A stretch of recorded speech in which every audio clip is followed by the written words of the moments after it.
tal, gente? Estamos en un nuevo video de su canal Reviews Everywhere. Y en esta ocasión, como lo dije en el video pasado, pues organizamos este pequeño Desde la Cripta volumen 2. Pero en esta ocasión vamos a empezar con esto de los diferentes tópicos a tratar en reunión de amigos. Para empezar voy a presentar a los integrantes de este video. Pues, obviamente ya me conocen, el Hunter. Acá tenemos al buen Sub una vez más. GG, saludos.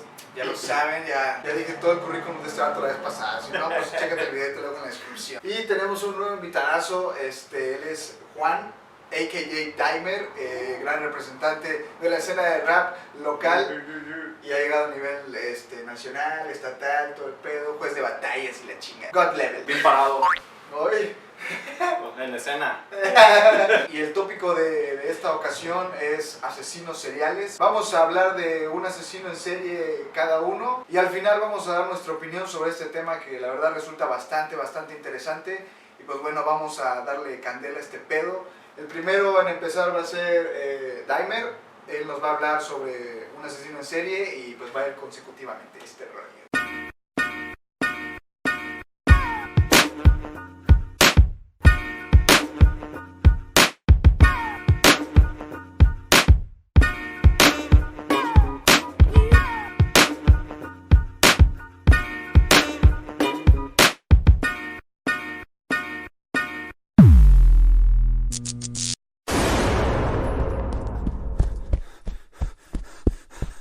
Bueno, pues yo voy a hablar de un cabrón que se llama David Berkowitz, un asesino en serie que nació en Nueva York. Pues a lo que yo leí de este güey, pues no creció tan mal, pero sí tuvo como que pues acontecimientos que fueron los que lo empujaron a este grado de querer cometer pues estas acciones. Era gordillo, no era muy listo ahí en la escuela. Como que esto fue una causa de la cual pues se sintió un poco marginado. Total que conforme fue pasando el tiempo, el güey pues se obsesionó en más cosas. Películas de terror, en otros güeyes que también eran asesinos y en pornografía. Vivía en un pinche departamento pues súper descuidado y pues, solo, obviamente. Y hasta después creo que los policías dijeron que al momento de que lo capturaron y se metieron ahí a su casa a revisar, pues el güey pues sí, ya vieron cómo vivía, o sea, chingos de comida y chatarra, y revistas pornográficas, todo sucio. En una Navidad, bueno, Nochebuena, un 24 de diciembre, como que ya estaba muy obsesionado con ese perro y quería sentir esa sensación. Y dijo, no, pues me voy a animar. No sé qué putas pensaría. Salió con un machete, creo, a buscar así a su víctima. Y en lo que dijeron varios psiquiatras, el güey, bueno, estaba como que resentido con las parejas, porque eran como que sus víctimas principales. Encontró a una pareja en un parque, no recuerdo bien, pero encontró esas víctimas.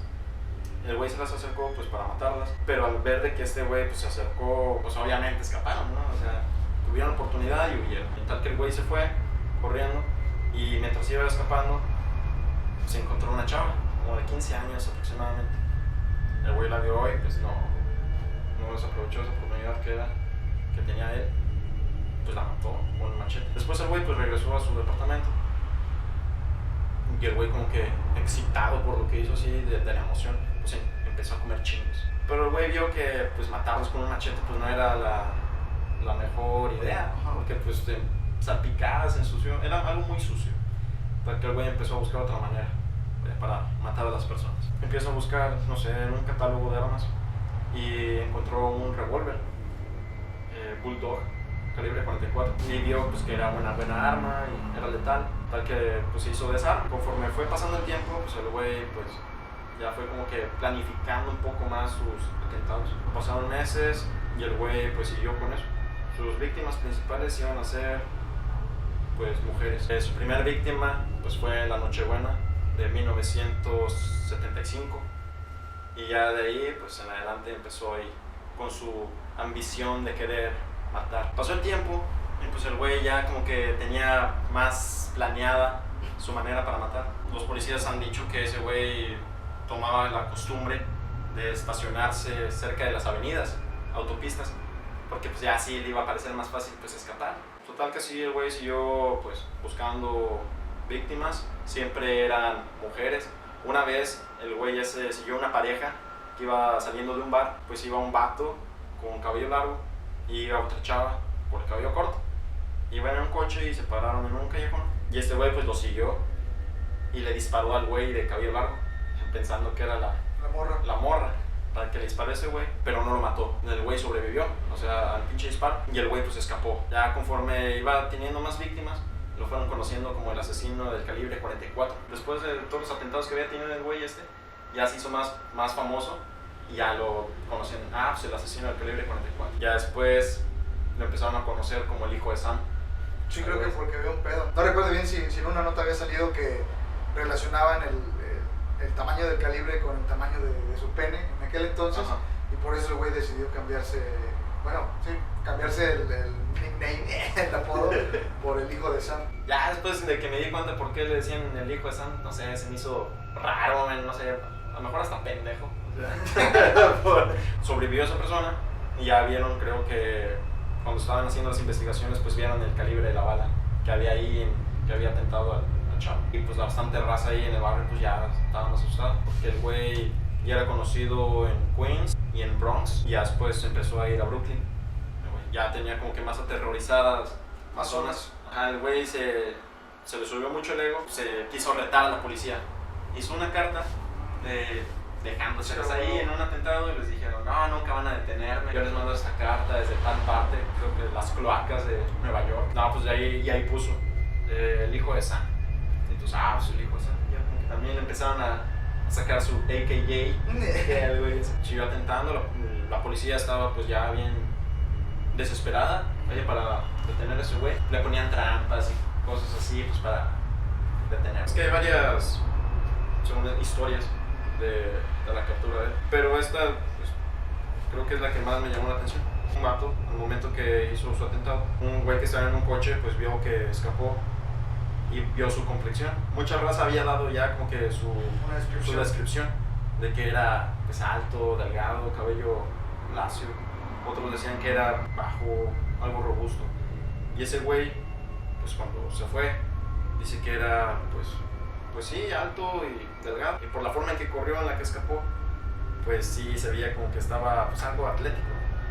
Ese güey tuvo un problema con su coche, David, y le pusieron una multa. Conforme fue la investigación, le surgió una duda con ese güey. Total que fueron a su departamento para investigarlo. Ya tras la investigación y todo, pues se dieron cuenta que ese güey tenía un problema con su vecino. El vecino tenía un perro, bueno, era un labrador negro. El vecino se llamaba Sam. Total que ese güey tenía un problema con el perro y le disparó al perro. Y el vecino pues, levantó una queja. Tal que ahí los policías como que empezó a tener ahí una relación. Le pusieron ahí una trampa a este güey, a David.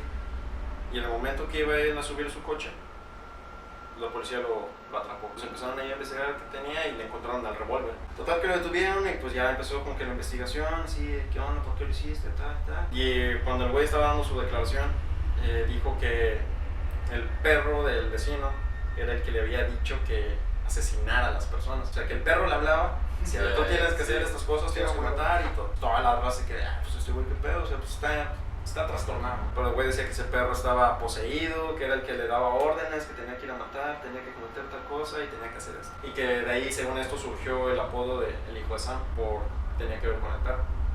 Conforme fue pasando así el tiempo en las investigaciones y todo, se dieron cuenta que ese güey estuvo en una secta satánica. Perteneció a esa secta y estaba muy influenciado por esas cosas. Algunos lo veían que era como un rito satánico, que tenía que ir a matar a esas personas. Y otros pues decían que pues no, simplemente el güey estaba trastornado. Y lo estaba usando como de pretexto. Ajá. Así estaba usando como que pretexto de que por eso lo está haciendo. O nada más está como que lavando las manos, queriéndose salvar de la cárcel. Vaya pues. Ya como que empezó a decir todas esas cosas. Pero el güey en sí como que estaba bien influenciado por las películas de terror y por los asesinatos, el satanismo, todo eso como que sí.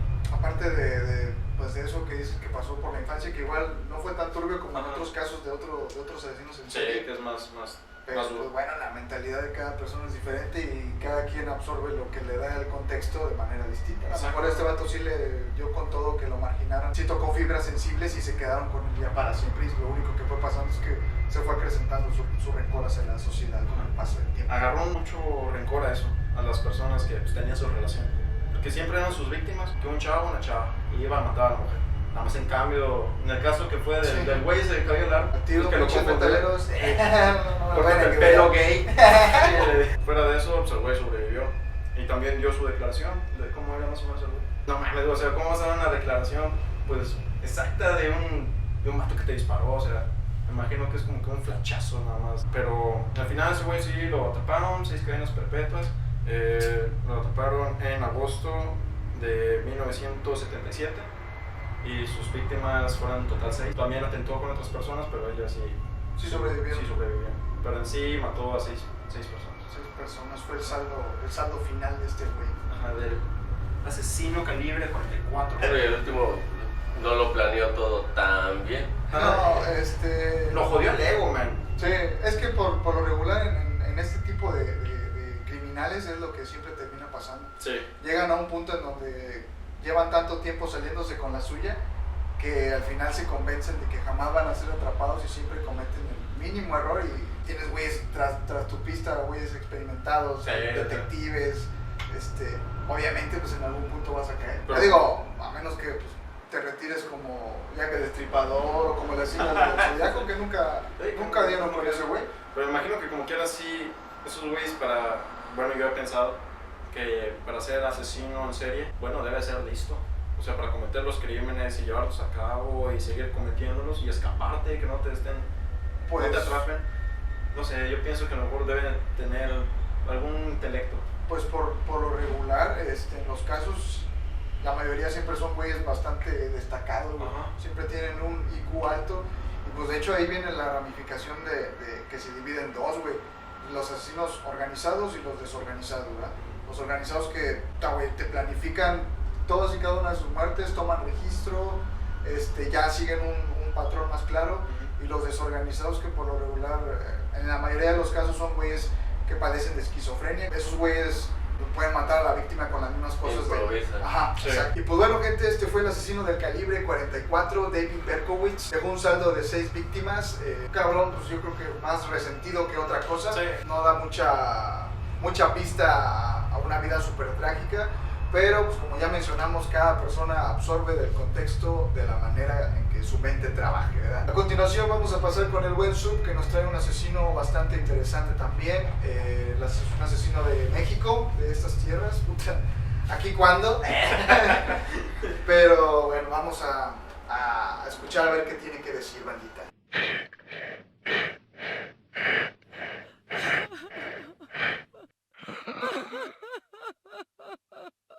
Bueno, como ya dijo Hunter, yo voy a hablar de un killer mexicano de 1880.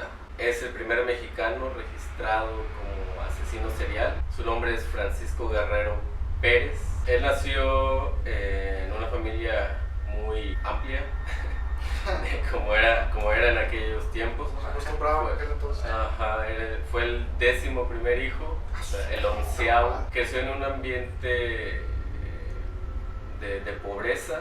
Su familia no tenía muchos recursos. Súmenle que creció sin papá. Entonces, imagínense, una señora con 11 hijos. En una situación de pobreza. En una situación de pobreza. Imagínense el estrés que le creaba a la señora. Se desquitaba con los hijos. Uno de ellos con el que más se desquitaba le tocó a este Francisco, a Paquito. Le tocó ser él. Ahora sí que el saco de boxeo de la doña. Sí, nació, mejor dicho, en una zona del Bajío aquí del país. No se sabe exactamente dónde, por lo mismo. Él crece, se va a la Ciudad de México. Ahí es donde empieza a trabajar de zapatero y le gustaba frecuentar lugares de prostitutas o buscaba prostitutas. Un día de la nada se le ocurrió, mató a su primer víctima, una mujer, prostituta. Todas tenían este perfil, todas eran prostitutas, la mayoría que mató. Supuestamente por lo que lo hacía fue porque se empezó a meter mucho en alguna cuestión religiosa, cristianismo, catolicismo, en alguna de esas. Él justificaba sus crímenes con que las mujeres que se dedicaban a eso no eran fieles a su marido. Llegó a matar cerca de 20 mujeres. Hay un dato muy curioso. En su primera detención, que fue en 1888, su primer crimen fue a los 40.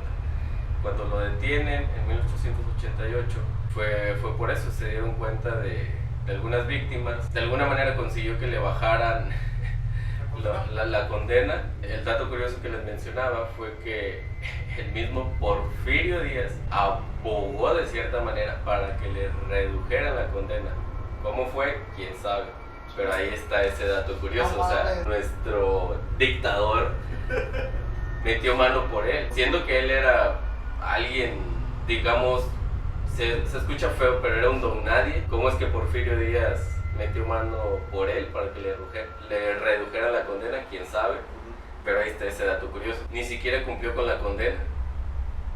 Le habían dado 20 años. Un juez, por error, firmó su liberación.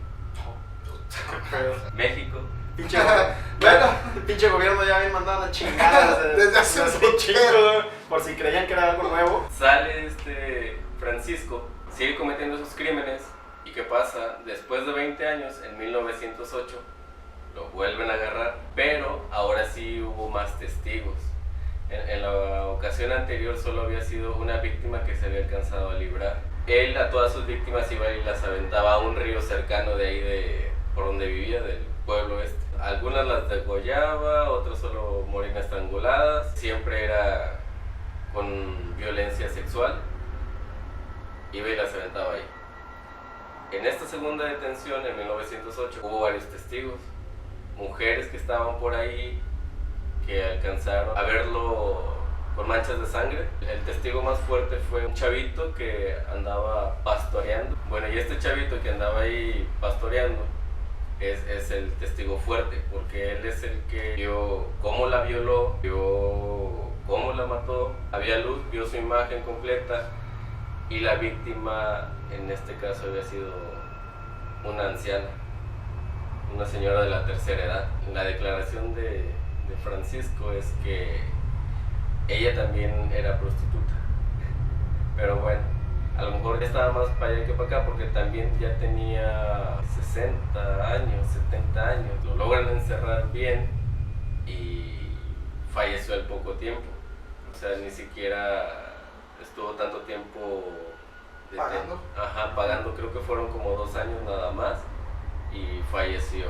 El detalle curioso que a la par de lo que él estaba haciendo aquí, estaba Jack el Destripador en Europa. Fue exactamente en la misma época y en los periódicos que estaban siguiendo la noticia de los asesinatos de mujeres, los que le pusieron atención, los llegaron a catalogar y a comparar con Jack el Destripador. Uno de sus motes también fue ese, el Destripador mexicano. La cantidad de víctimas se conoce porque los periódicos que estuvieron siguiendo esto lo relacionaron ya con todo eso, más porque como siempre iba y aventaba a las víctimas al mismo lugar, al mismo río, no había de otra. Él era el único. También dicen que en sus borracheras el tipo Francisco, alardeaba de sus crímenes. Y como no lo agarraban, no lo encerraban, no tenían las suficientes pruebas, se le hacía fácil vulgarmente hociconear de lo que había hecho. Estaba feo el asunto, y más que, oye, alardean y todo y no lo agarran, pues, ¿qué pasa? Pues este güey duró bastante. O sea, cometió un pinche crimen. ¿Fueron 20 años? 20 años, bueno, a lo mejor un poco más. Bueno, de lo que se sabe fueron 20 Ajá. años, a lo mejor ya tiempo atrás ya. Curioso ahí para que vean que también Sí. hay aquí en México, no nada más. Y luego ¿De qué lado del río? pinche país bien puto corrupto, güey. No, así, no. Eso de Jack, que estuvieron casi, bueno, que estuvieron a la par, o estuvieron casi a la par. Pero independientemente de eso, que estuviera así, o sea, En el tiempo, en el mismo modus operandi, el mismo tipo de víctima. El dato del gran Porfirio también me descolocó un poco. Pero pues bueno, gente, pues Esta fue la info que nos trajo el buen Sub. Buen Sub. Estuvo bastante Muy chida. interesante. A continuación sigo yo. Yo voy a hablarles de un personaje de Latinoamérica. Él es conocido como la Bestia de Génova. Su nombre es Luis Alfredo Garavito y pues este tipo tiene un récord de más de 200 víctimas y todas son niños de entre 6 a 16 años.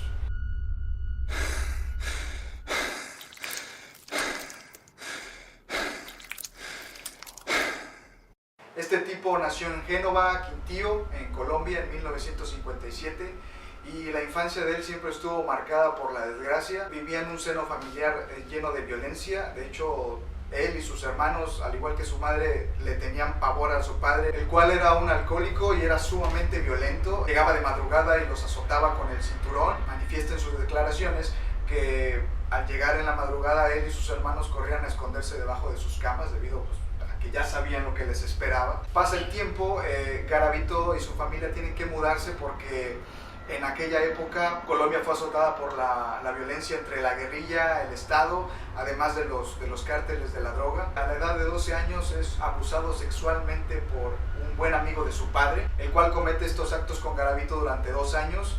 Era una violación sistemática. Comenzaba torturándolo con la cera de una vela, lo golpeaba, lo azotaba, mordía sus glúteos y sus genitales mientras él se masturbaba y culminaba con la violación.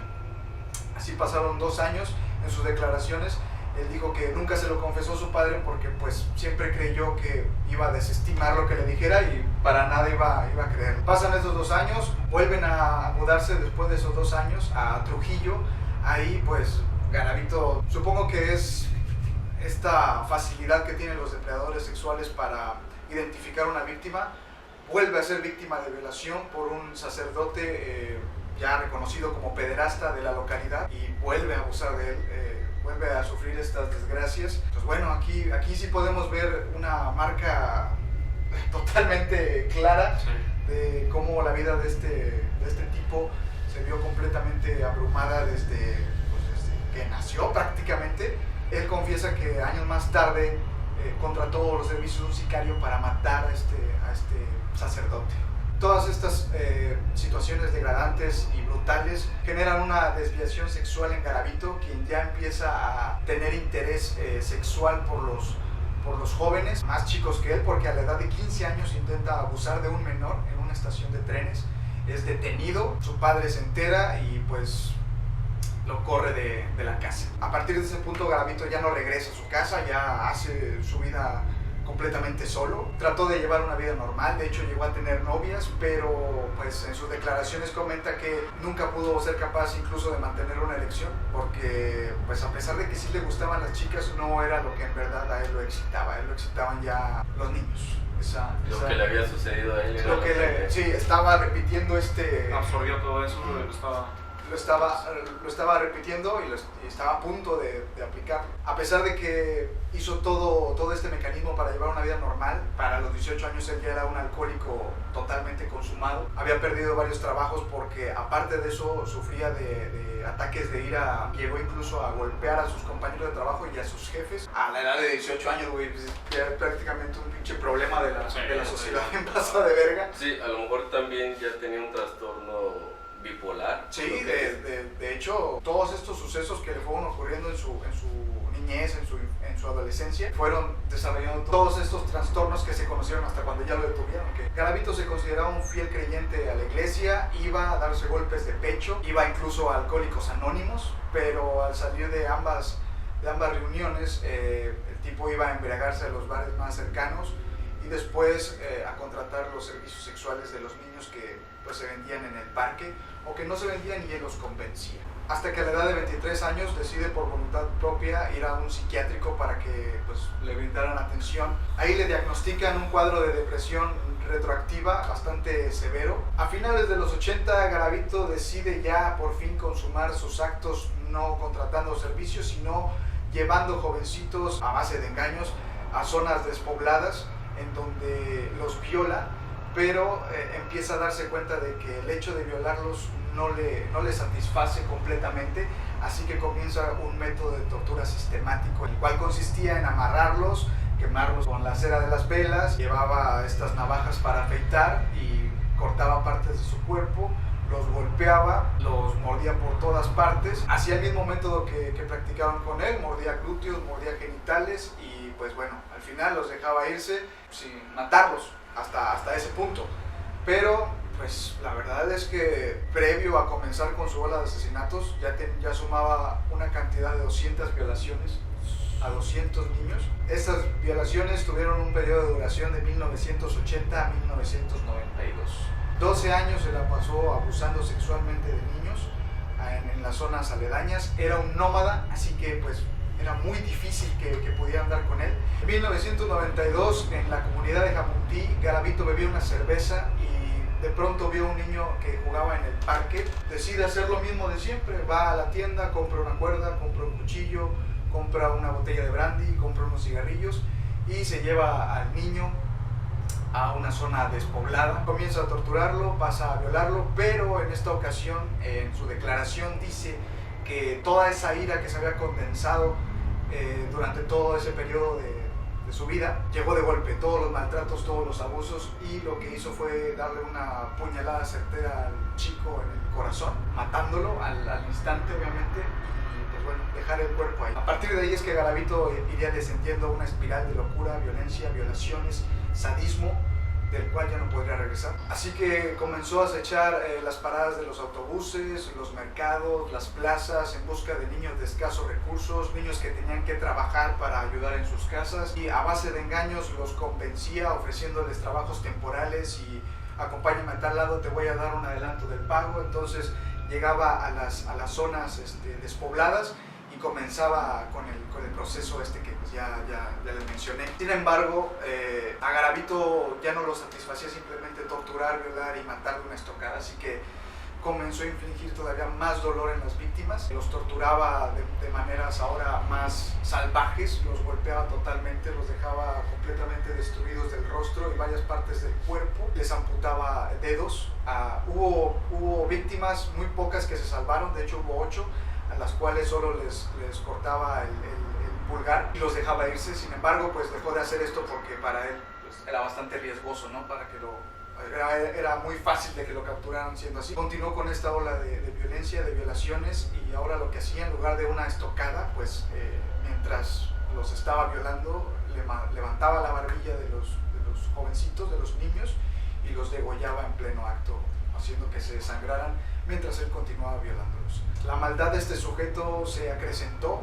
En sus declaraciones dice que él está arrepentido. Yo la verdad vi las entrevistas y no le veo ni una puta pizca de arrepentimiento, pero aunque suene increíble, esto apenas estaba comenzando. Garavito para 1993 solo había pasado un año desde que había liberado completamente a la bestia, y ahora lo que hacía era que mientras los violaba los abría en canales, hacía un corte profundo en el abdomen y los abría para que los intestinos se regaran, pero que las víctimas no murieran rápido, o sea, que todavía continuaran vivas mientras él continuaba con estos actos aberrantes. En sus declaraciones admitió que se volvió devoto a Satanás. Él realizaba actos pues, rituales, ¿no? Después con los cadáveres, los decapitaba ya cuando estaban muertos y amputaba los genitales de los niños y los introducía en sus bocas. Y esa era parte del ritual que le ofrecía a Satanás para tener dinero, poder. ¿Y solo eran niños? Sí, eran niños. Varones. Eran varones. De hecho, qué bueno que mencionas eso, porque cuando ya se inicia la investigación, debido al entorno de cómo estaba Colombia en aquel entonces, pues consideraban que eran ajuste de cuentas entre criminales. Sí, entre los cárteles. Entre los cárteles, Pensaban pero que era más eso. Ajá. No se imaginaban que era un asesino. no, y como eran muchas víctimas, para ellos era imposible decir que todas ellas eran de una persona. Sí, O sea, ya pasaban los 100. Se habló de grupos satánicos, se habló de tráfico de órganos, pero nada de eso explicaba el sadismo con el que habían sido asesinados las víctimas. Así que pues, todo eso se fue desestimando, hasta que en 1998 en Pereira encontraron 13 cadáveres en la misma zona, o sea, vaya, en el mismo terreno.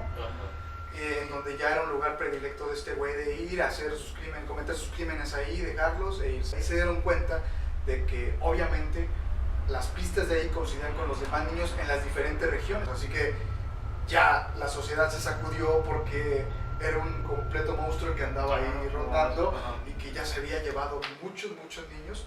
Entonces ahora sí pueden decir que se trataba de una sola persona. Entonces empiezan a realizar una búsqueda de los archivos de los pedófilos de la década.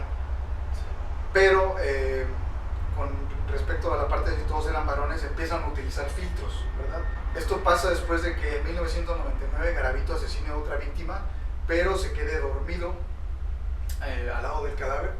Y uno de los cigarrillos, porque este tipo fumaba y bebía de manera compulsiva cada que cometía estos actos, se queda dormido, el cigarrillo comienza un incendio gigante, entonces Garavito despierta y pues ya tenía quemado gran parte de su cuerpo y huye del lugar, dejando abandonados un par de zapatos y 2 gafas. Entonces ahí ya tienen pruebas y empiezan los médicos forenses empiezan a analizar todo esto, descubren que hay una rebaja en el talón del zapato derecho, por lo cual estiman que el sujeto cojea de esa pierna, y como dejó eso, también asumen que el tipo sufrió grandes quemaduras en su cuerpo y que por eso tuvo que huir, o sea, el fuego lo sorprendió. Y sí, de hecho Garavito es atendido en una farmacia, creo que a 6 kilómetros de donde ocurrió esto, y le toman una foto en la farmacia y el sujeto sale sonriente, o sea, como si nada, o sea, él no viene de hacer mierda a un menor y está como si nada ahí. No mames, pinche vato. O sea, pero ¿cómo ocultan todo eso, güey? La facilidad que tienen para pasar desapercibidos sin parecer normales, sí. Es la mejor cualidad que tienen esos güeyes. No mames. Bueno, con eso también dan con la edad, porque en los anteojos descubren, ese aumento se debe a una enfermedad que te da con los años. Así que estiman la edad del asesino, que es entre los 40 y 45 años. También debido al número de talla de los zapatos, es que pueden darse cuenta de que la estatura del asesino entre 1,63 y 1,67. Realizan esta investigación poniendo los casos de pedófilos de la última década y comienzan con los filtros desde la edad, la estatura, comienzan con este patrón de que son todos niños, no hay ninguna niña, y de más de 5,000 casos, que eran más de 5,200 casos de pedófilos en la década, se reduce la cantidad a 25 perfiles, 25 sospechosos, y entre ellos estaba Luis Alfredo Garavito. El agente Aldemar Durán, este tipo que ya se había obsesionado con el caso y a huevo quería atrapar a este asesino, recordó que años atrás en Tunja había ocurrido el asesinato de un menor de 12 años, de nombre Ronald Delgado. Cuando pasó eso, se había detenido a un sospechoso porque lo habían visto con la víctima, pero por falta de pruebas, pues lo soltaron. Pasan una serie de cosas donde detienen a otra persona que no es, pero que desgraciadamente muchas cosas coincidían. Y cuando lo arrestan, aparecen otros 4 cuerpos, así que se dan cuenta de que habían cometido un error. El agente Durán continúa tras la pista del sospechoso, que ya era Luis Alfredo Garavito. Da con la casa de una de sus hermanas. La hermana le dice que sí, hace pocos días estuvo de visita. Le dice que dejó una bolsa y que no la tocara para nada. Entonces él la revisa, encuentra recortes de los casos de las víctimas. Entonces encuentra también unos boletos de depósito a una exnovia de Garavito. Así que va y busca a la exnovia y le dijo, no, pues sí, también aquí vino, dejó una maleta, me dijo que no la abriera. El agente revisa la maleta, encuentra los recortes, encuentra ropa interior de menores, encuentra cuchillos, encuentra cuerdas, encuentra boletos de pasaje que coincidían con todas las ciudades a las que él había ido, donde se habían cometido los crímenes de más niños. Así que pues, prácticamente ya lo tenían fichado este cabrón. El tiempo avanza, da 1999, llaman a la estación de policía, reportan a un niño que está semidesnudo. Así que llegan las autoridades, lo interrogan y le dice, un hombre trató de violarme en una unos matorrales acá atrás, la chingada. Un ojalatero que estaba dormido en la maleza escuchó los gritos y defendió al niño atacando al violador con piedras y los dos huyeron. Registran la zona, no encuentran a nadie y ya alrededor de las 9 de la noche van en dirección a la jefatura para que el niño pues rinda su declaración allá.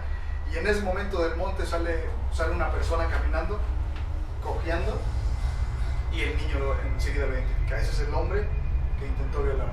Los policías se bajan de la patrulla, lo detienen, no pone resistencia, se dan cuenta de que el hombre tiene quemadura. En el momento se identifica como Bonifacio Morera Liscano, que era uno de sus tantos alias, porque este güey era un puto camaleón. Sí, A cada región que iba caracterizado incluso de otras maneras, se hacía pasar por un vagabundo, se hacía pasar por un cura, por un hechicero, por un loco, por un güey en muletas. Siempre tenía cómo hacerlo y por eso para la policía también era muy difícil atraparlo. Se lo llevan a la estación, él ni siquiera sabe que ya saben que es Luis Alfredo Garavito.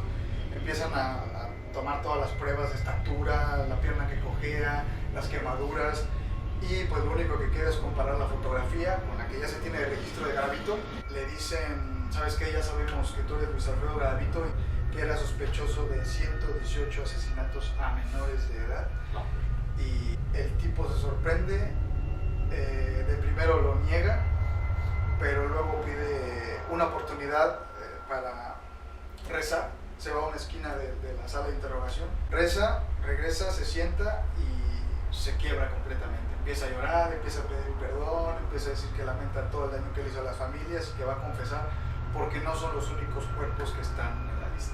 Después de las interrogaciones, Garavito terminó confesando 142 asesinatos, o sea, dio un salto de 118 a 142. Y esto fue porque el sujeto tenía anotados en una libreta, en la libreta no tenía los nombres, tenía rayas. Él hacía líneas por cada víctima. Era su diario. Era su diario. Y en el calendario donde anotaba las fechas y anotaba los nombres de las víctimas. Así que pues, todo eso se lo encontraron y ya, para dónde el señor se hacía. Sí. Continuaron las investigaciones y la sociedad colombiana se quedó boquiabierta cuando pasó de 118 asesinatos a 198 asesinatos confesos. En entrevistas posteriores, el sujeto diría que asesinó a más de 200 víctimas. O sea, pero entonces la policía tenía 118 registradas. Sí, que eran en su contra ya. Ajá, que ya estaban hechas, vaya, digamos. Y él confiesa que tiene más de 200. Y consecuentemente a eso, las investigaciones que se realizan es en cuando él da la ubicación de los cuerpos. Ahí se dan cuenta de que este cabrón no es un loco, no es un chisqueado, es preciso, metódico, tiene todo un estilo de hacer las cosas. Ya bien calculado. Es calculador, es manipulador, tiene memoria fotográfica porque simplemente da las coordenadas y él ni siquiera tenía que ir con los agentes. Los agentes daban y encontraban los cuerpos, las osamentas y todo. Él ni siquiera estaba presente. Siempre se negó a dar entrevistas y las 2 veces que las dio se dice que cobró grandes sumas de dinero. Hay un video en YouTube que es una llamada a un programa que es tu anécdota de terror, algo así, un programa de Colombia en donde un ex reo dice que Garavito dentro de la cárcel no está pagando nada de lo que hizo, porque a este tipo cuando le dieron la sentencia en Colombia debería ser por consecuencia, o sea, la suma de los años de todas las víctimas, de todos los cargos, pero no fue así. Porque la ley en aquel no es retroactiva, una madre que ya yo de leyes ya yo no sé, ¿verdad? Pero que solo se le daba la condena por el peor crimen y la máxima pena eran 40 años. No mames. 40 años que se redujeron a 20 porque él decidió cooperar, ayudar a las autoridades a encontrar a las demás víctimas. Porque todavía había muchas más víctimas que no habían sido encontradas. Y de hecho hay, en la estación allá de investigación hay un cuarto lleno con no sé cuántos huesos de muchos niños que nunca fueron reclamados, porque también pues, agarró niños de la calle, agarró niños que no tenían nada. Sí. Los padres que sí perdieron a los hijos, esos también están vivos, porque llegó hasta cierto punto donde ya no ayudó a la policía. Ya se detuvo, ya dijo, ya no voy a cooperar más, ya encontraron ciento y cacho, pero los demás ya no. Dijo que la única forma de ayudarlos cuando saliera ya de la cárcel era pues si le daban algo que le beneficiara. Ah, no más, pinche mierda. El tipo que llamó al programa que les menciono es un video en YouTube, lo pueden buscar. creo que se llama ¿Cómo vive realmente Garavito en la cárcel? Por reo, algo así. Él dice que Garavito es un rey en la cárcel. Él está en una zona aislada donde están los de máxima seguridad, en la cárcel de Valledupar. El ex reo dice que cuando él se enfermaba tenía que ir a enfermería, a todos los metían a sus celdas y lo pasaban ahí para que nadie estuviera cerca. Esta entrevista de las dos que hizo, que fueron televisadas en 2008 por Especiales Pirri, este tipo dice que llegaron a pagarle 200,000 pesos. Eso es lo que se dice, ¿verdad? Que fue lo que este tipo cobró por esa entrevista. Al reo le preguntan si sabe si él tiene pertenencias afuera y el tipo dice que él tiene plata. O sea que Garavito fuera de la cárcel tiene mucha plata, tiene mucho dinero. Dentro de la cárcel a él las requisas no se las hacen los guardias. Él viene el director de la cárcel y se las hace personalmente. Las cosas que él come son cosas de lujo. Si un guardia, si algún carcelero, si algún reo, si algún doctor que lo viene a tratar no le agrada, hace que lo cambien y le traigan uno nuevo. Así de corrupto está el pedo allá. La verdad yo no sé, a lo mejor pues obviamente Garavito les da un moche. En el 2016 John Cisteaga le hizo otra entrevista que fue televisada. En Especiales Pirri, el entrevistador que ahorita no recuerdo su nombre, sí se vio como que un poquito más accesible con el asesino. Pero en esta de 2016 con John, ese güey sí, de hecho ese güey sí se lo metía confrontó. Sí. Y hizo en algunas ocasiones que Garavito se molestara. Garavito ahí no dice yo maté niños, dice que cometió una serie de conductas que infringen las normas morales y las leyes establecidas, pero nunca dice yo maté niños. De hecho dijo el güey que cuando saliera pretendía trabajar en el Congreso para luchar por los derechos de los niños. No mames. Él dice que está arrepentido, que se unió a la religión, que Dios ya lo salvó, que él tiene que trabajar para salvar su alma. Él dice que hay gente molesta con él afuera y que sabe que no lo va a perdonar, pero que él siente que ya puede regresar a las calles. Saldría con 60 y pico, 70 años. Si es que no lo matan primero, porque se dice que hay muchos grupos, tanto de padres como de crimen organizado, como de policías que lo están esperando. Desde que empezó se volvió un ávido lector, lee a Borges, se identifica con los poemas de Borges, dice él. El trastorno que tiene. Sí, no, él es un narcisista a tope. Para salir le tienen que hacer un superdiagnóstico de la chingada y que si está sano sale y que si no, con todo gusto se queda dentro de la cárcel para que sigan con los tratamientos y todo eso. El reo que llamó dice que obviamente es lo que Garavito quiere, porque dentro vive como rey. Que pobre de las familias, pero que las familias deben saber que Garavito no ha pagado en ningún momento nada de lo que hizo afuera. O sea, imagínate la impotencia de las familias, Sí. a ver todo eso. ¿Qué está pagando ese güey después de todo el pinche desmadre que hizo? O sea, Hay una parte en la entrevista muy culera en donde le preguntan sobre un niño y al mismo tiempo hacen la transición, le preguntan al familiar de ese niño. Garavito dice que no se acuerda de él. Dice, no, es que hay tantos Giovannis en estas que no. Y le dicen al hermano del niño, ya adulto, ¿verdad? Si será cierto. Como obviamente notas la impotencia y el odio en la persona. Pasan a un hombre también, que hasta la fecha sigue negado de que su hijo murió, cuando ya le presentaron las pruebas de ADN de la osamenta. Llora y se desgarra ahí en el documental. Y luego vienen con Garavito, que se supone que está arrepentido y te está platicando como si ayer fue al supermercado y compró mierdas. Ves la diferencia del verdadero dolor. Y pues bueno, gente, este especial es para arruinarles su Navidad. Tocamos asesinos en serie, pues yo creo que fue en increchento como la vez pasada. aumentando la intensidad, todo. Y pues bueno, cuídense mucho. Yo creo que ahora sí sobra decir que los TKM, porque ya lo saben. Después de este tipo de temas no quedas con un buen sabor de boca. Exacto. Definitivamente no. Y bueno, como recomendación, ya para despedirnos, le recomiendo, si la temática de los asesinos en serie te llama la atención, como recomendación te dejo la serie de Mindhunter, está en Netflix. Por ahí hace tiempo hice una review, voy a dejar el link en la descripción para que te lo rebotes, a ver si te llama la atención. Y pues bueno, ¿tú tienes alguna recomendación de alguna película, serie o documental? No sé. Pueden checar Una asesina en serie. Ella es de las primeras mujeres registradas como asesina en serie. Se llama Belle Gunes, así se escribe. Ella viene siendo la viuda negra original, según las fuentes que estuve checando. Ahí por si gustan checarle, leer su historia, está muy buena. Ella es de Noruega y pues ahí pueden checar. Si quieren adentrarse un poco más, pueden checar estas entrevistas de Garavito, están en YouTube, son dos, tiene un documental también, no me acuerdo muy bien el nombre, no me acuerdo si es En las manos de Dios, algo así. También está bastante interesante. En la serie que les mencioné de Mindhunter aparece David Berkowitz, sale ahí, lo entrevistan, todo, la caracterización está increíble, pero bueno, eso lo digo en la review, ¿verdad? Ahí la pueden checar. Y pues bueno, yo creo que para finalizar, les damos las gracias por darle play a este video y por estar constantes, a toda la raza que ha estado sumándose a este pequeño grupo. Esperemos crecer muchísimo y pues les mandamos un abrazo. Que el ánimo no decaiga a pesar de los temas hablados el día de hoy, esta noche. Amor para todos, recuerden que los TKM y nos vemos la próxima.